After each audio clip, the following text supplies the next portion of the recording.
Hello there. You'll remember that when we did the service together on our first video, we finished up here at the wheels and we talked about the brakes.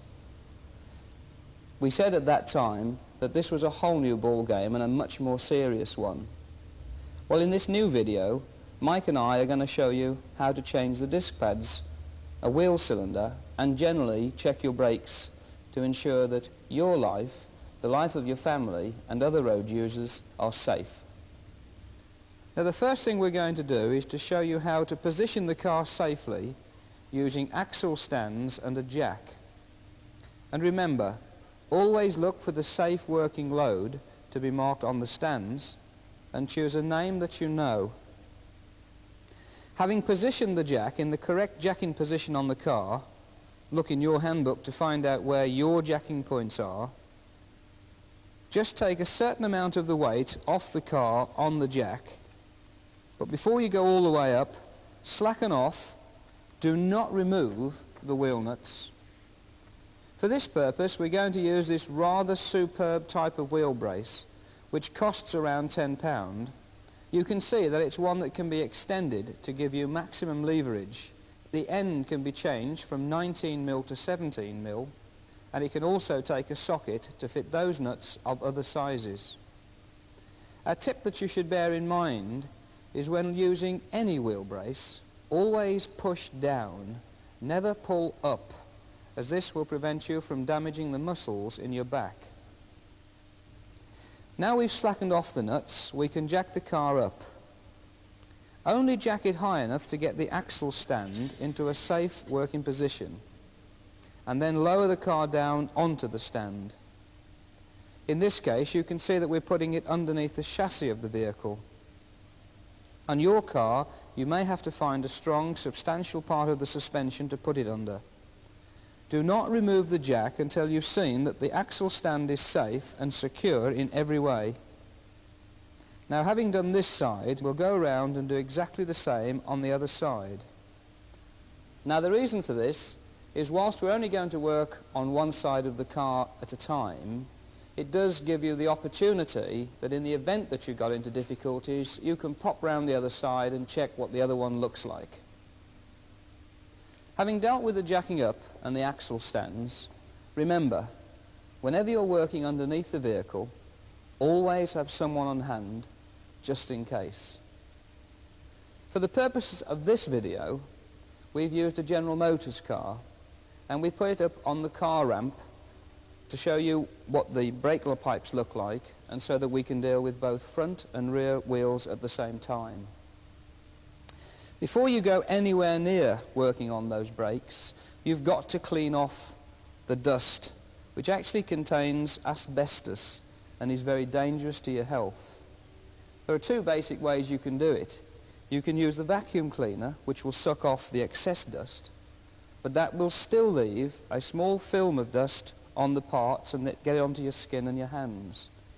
We prefer to use a solution like this, which is specially designed to clean all of the asbestos dust and the grease away from the parts that you're working on. Spray it on liberally, plenty of it all over the brake parts, and then allow it to evaporate, which will leave you a nice clean surface to work on.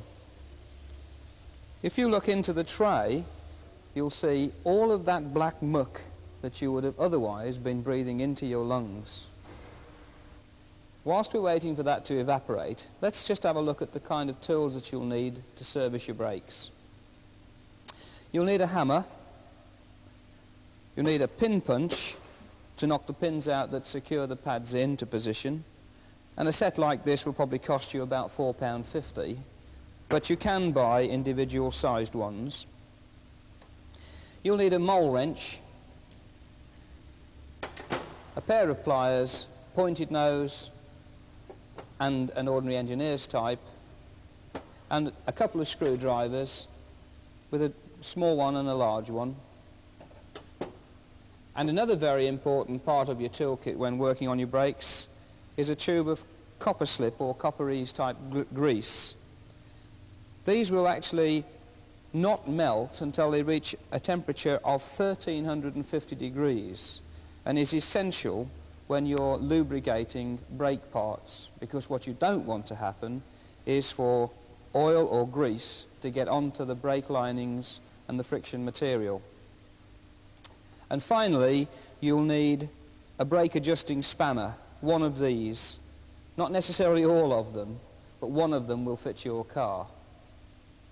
Well, that's the tools that you'll need. Now let's talk about the very serious part, and that is the actual friction material or pads that you'll need for the car itself. At the lower end of the market, you have the rubbish that is coming in from the more obscure countries in the world, which is nothing short of compressed cardboard and asbestos. Our advice has got to be shop around and shop wisely and look for a brand name that you recognise, one that you trust, and one that has been associated with brakes ever since cars began. Now we've looked at the tools and dealt with the pads, the next thing to do is to lift the bonnet and take the top off the brake fluid reservoir, lifting it out. But be careful, if yours has got 2 wires, as this one has, those are the fluid level indicator wires, and when the level gets too low, it will give you a little signal on the dashboard of your car. Lift out the top, wipe away the surplus brake fluid, stopping it from dripping on the paintwork. Remember, this is probably one of the finest paint strippers that's been made. Having done that, put a piece of cloth over the top of it, because when you remove the pads and press the pistons back, as we'll do later, the fluid can splash over the top and, as I say, damage your paintwork. And you'll need an element of movement in the fluid to make the movement of those pads and pistons easier. And now we'll remove the disc pads. This particular set is probably one of the most popular kinds of caliper assembly. That's the caliper assembly. But yours may be a different type. On this one, the pads are held in by 2 long roll pins that go right through. Others use long pins with small clips that look almost like safety pins. They are, in fact, spring retaining clips. And some of the Italian ones, such as Fiat, are held in place with a sliding plate which has to be removed. Having taken the 2 pins out, if they are rusty, replace them with new ones. If they're in good condition, use them again. Either way, a smear of copper slip should help prevent the rusting problem in future.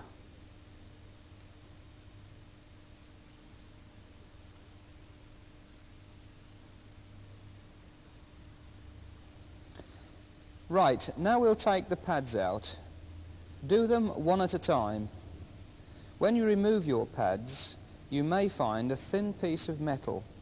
This is called an anti-squeal shim, but not all vehicles use them. If they're fitted to your car, refit them. If you haven't got them, a smear of copperies on the back of the pad itself will do exactly the same job. To put the new pads in, you'll need to press the piston assembly further in, because, don't forget, as a rule, your new pads are roughly twice as thick as the ones you've taken out, or even more so. In this case, they're in very good condition, but we'll change them anyway to show you how. A smear of copperies on the back of the new pads, and we can now slip the new pad in. That's that one done. And now we remove the other pad and replace it in the same way. Always, when you're changing disc pads or brake shoes, change them in sets.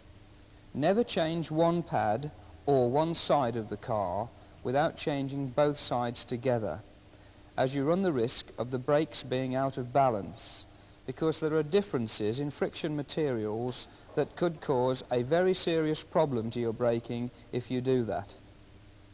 Now both pads are fitted, replace the top pin.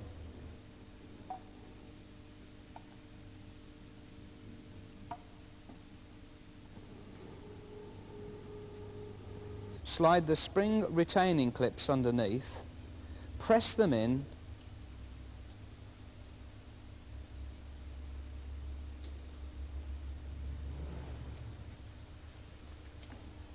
and slide the bottom pin in, tapping it into position gently.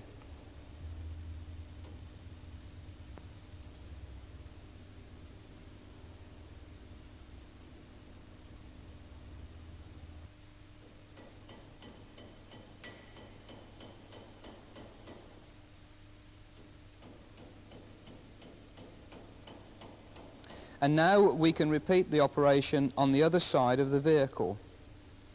Only do one side of the vehicle at a time. This will allow you the other side to refer to. Having fitted both sets of pads on both wheels, pump your brake pedal to ensure that the pistons are in place and that your pads are now ready for operation. Now we'll pop the wheels back on. Tighten the nuts finger tight. Then, as you're working on the ground, lower the jack so that the wheel is resting on the ground and complete tightening them using the wheel brace, but only use the wheel brace in the closed position. That means you won't over-tighten the nuts and will mean they're reasonably easy to get off next time. Always tighten them in the down position, don't pull upwards.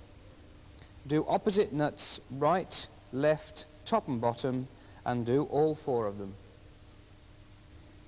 Now we can look at the rear brakes. Carry out the same operation with your jack and axle stands as you did for the front brakes, positioning your axle stands in a safe position at the rear. At this point, I should say, don't try to do both front and rear brakes at the same time. You may get tired, and that's when mistakes can happen. We will do the rears while we've got the vehicle in this position. Remove both wheels, having made sure that your axle stands are very secure, and ensuring that the front wheels are chocked with a block of wood or something similar to prevent the vehicle from moving. Remember, your rear brakes will not be operational because your handbrake will have to be in the released position to enable you to remove the drums. On some brakes at the rear, you remove the drum by removing 2 small retaining screws and pulling the drum off. Others, you take the hub assembly off completely, as in this case. Your handbook will show you which applies to your vehicle. On this vehicle, we have to remove the little grease cap by tapping it off, and then you'll come across a castellated nut with a split pin inside, holding it in position. Pull the split pin out, and then remove the castellated nut. This will enable the drum to come off fairly easily. You may need to tap it at the side with the hammer. When you remove the drum, please remember that there's a bearing inside that hub assembly, so please don't drop it in the dust of the driveway, otherwise you may need to replace the bearing sooner than you ought to. Again, we repeat the process with regard to the asbestos dust. Give it a good washing down with a brake cleaner. Don't be afraid to use plenty of it because it can do no harm. Don't forget to put your newspapers or a drain tin underneath to stop all the muck from dropping onto your driveway. Once it's evaporated, we can then remove the shoes. Refer to your manual with regard to how to remove your shoes, but in this case, you remove the top spring first, and then remove one of the shoe retaining springs by gripping the metal plate and pressing against the spring and twisting. Hold it very firmly as it will be under some tension. This will now enable you to remove the spring and pin and allow the shoe to move to allow the removal of the automatic adjust mechanism and the handbrake cable assembly.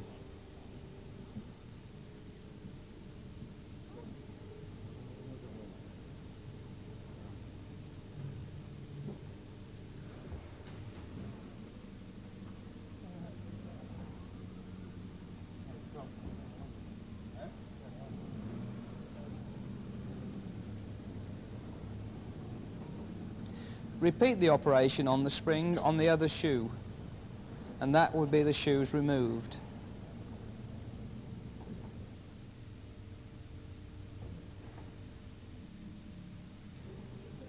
These shoes are in good condition, so we will refit them after changing the wheel cylinder, which has just started to leak. If you have a faulty cylinder and fluid has dripped onto the brake linings and caused them to be impregnated with fluid, change the shoes. But if you do it, even though the other side isn't affected, change both sets of shoes on both wheels so that you have your brake balance intact. Now we'll replace the cylinder. But before we do that, we want to clamp off the rubber flexible brake hose so that we lose as little fluid as possible and so that we enable no air to get back into the braking system. Having done that, we now remove the metal pipe that feeds the fluid to the cylinder. Then we remove the retaining nut or bolt that holds the wheel cylinder in position on the backplate. You can buy repair kits for these, but our advice is, however, not to attempt to repair it unless you are absolutely certain of what you're doing. Buy a new cylinder and fit it. It's probably 2 or 3 times as much, but it will almost certainly last as long as you keep the vehicle, and it has therefore got to be a much better investment. Right, now fit the new cylinder back to the back plate. Refit the bolt to secure it in position, and then refit the metal pipe back into the wheel cylinder, making sure that you don't cross the threads. Nice and gentle, take your time, because if you cross these threads, it will take you hours to get the thing rectified. When putting the brake pipe nut back into the wheel cylinder, don't over-tighten it. Before we take the pressure off the brake hose, we'll replace the brake shoes. Fit the new shoes. The same applies to brake shoes as to disc pads. There's a lot of cheap brands on the market, so select a reputable make. Remember, your life, your family's life, and that of other road users depends on the quality of the material on those shoes. So buy a reputable make.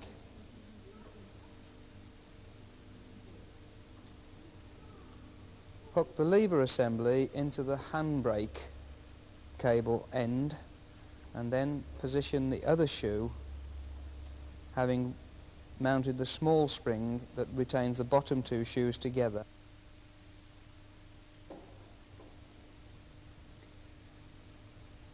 Position the automatic adjusting rod in between the top of the shoes and then slightly adjust the thing so that it takes a little bit of tension. That's it.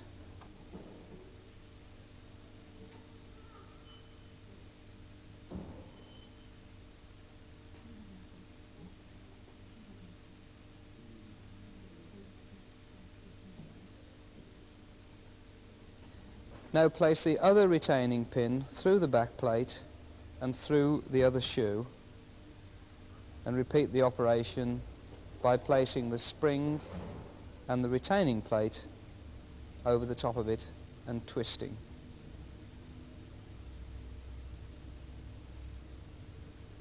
Make sure that the heel of the ratchet activator fits between the automatic adjust bar and the brake shoe. Then replace the top spring. This will require quite a lot of effort because it's a very tight spring. So lock it with a mole wrench, pull it across and lock it in position. That will hold it all nice and tight together. And this is what the brake assembly should look like before you replace the drum. When replacing the drum, remember that on this particular vehicle there's a bearing inside the centre of the hub. Make sure that no grit has got into it before you replace it. Make sure that the bearing goes into position nice and cleanly and that the washer goes on as well. Then spin on the castellated nut, and on this particular vehicle make sure that there is an element of play with the washer behind the nut. You should just be able to move it slightly with the screwdriver. Put the nut on, as I say, and then pop the split pin in to make sure it's in a secure position. Your car may have to be torqued into position. In other words, you may have to use a torque wrench, and your handbook will tell you this. It will also tell you the torque settings required to make sure that your wheel is secure.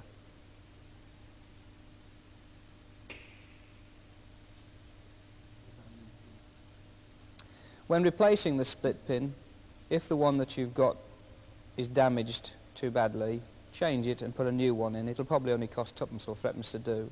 And having done that, tap back into position the grease cap, making sure that it's full of fresh grease. And now we'll bleed the brakes. And to do this, you'll need a brake bleed tube of the non-return valve type, preferably. And you can buy these for as little as 70p for one like this, through to £3 or £4 for items like this. This one's got a container already supplied with it to catch the old fluid in, but a jam jar will do just as well. And of course, you'll need some brake fluid to top the system back up again. Remember, check what kind of brake fluid that you need for your car. Most of them are a universal type that do brake and clutch. If you drive a Citroën, that usually requires a very special brake fluid, so check your handbook when it comes to the fluid. You'll also need a friend at the other end of the vehicle to keep topping up the brake reservoir and to make sure that a good flow of brake fluid is kept coming while the pedal is being pressed. Right, Mike, let's get on with the bleeding. Before you fit the bleed tube, remove the brake clamp. Then put your spanner over the bleed nipple and fit the black rubber end of the bleed tube on the nipple. Slacken off the bleed nipple, just a turn or so, and then we're ready to pump the brakes. And you should start to see brake fluid coming through the clear plastic pipe. When bleeding your brakes, what you're looking for are air bubbles coming out of the system through that brake pipe. When the fluid starts to come through nice and clean and free of air, then you know that you're ready to start to tighten up the nipple. And finally, don't forget, when you're bleeding your brakes, check your fluid reservoir regularly. If it's down, top it up to the required level. Place the top back in and screw it down. Wipe off any surplus. Screw the top on the fluid bottle. Be very careful. Remember, it's a paint stripper. And that's this car finished. Now let's have a look at a couple of other braking systems that may be more applicable to your type of car. This is a very popular type of caliper assembly fitted to Fords and other vehicles up to about 1982-83. It has two pistons, one in that side and one in this side, which presses the pads together to grip the disc. These are the pins that we talked about that go through, and those are the little spring clips like the safety pins that we mentioned earlier. In fact, this particular set of pads is very badly worn, and we shall have to change these before the vehicle goes out. And now let's have a look at the Fiat type. Now this one is a typically Fiat type. It's what we call a sliding caliper. What happens is the whole of that caliper assembly has a piston one side which presses against the disc in the pad inside and causes the whole caliper to slide across, and which means that the pad should grip evenly the disc. You'll see from this one it hasn't been gripping evenly, and really this disc could do with either being skimmed or preferably replaced.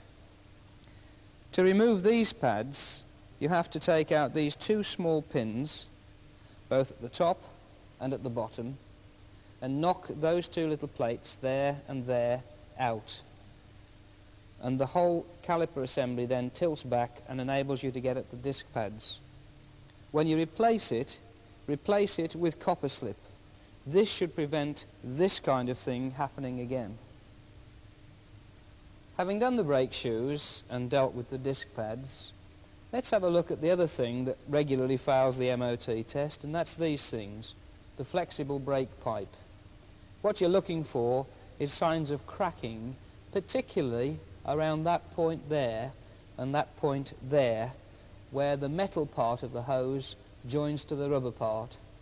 If there's any signs of cracking or breaking, change the pipe. It would run a risk of bursting if you left it, and it would definitely fail an MOT if you didn't. And finally, having replaced your brake shoes and disc pads and checked your brakes, if you want complete peace of mind, take your car down to your friendly MOT testing station and ask him if he'd be kind enough to give you a brake check. He'll probably charge you a couple of pounds, but at least you will have the satisfaction of knowing that your brakes are up to the Ministry of Transport specifications. And as far as your brakes are concerned, you should sail through the next MOT test.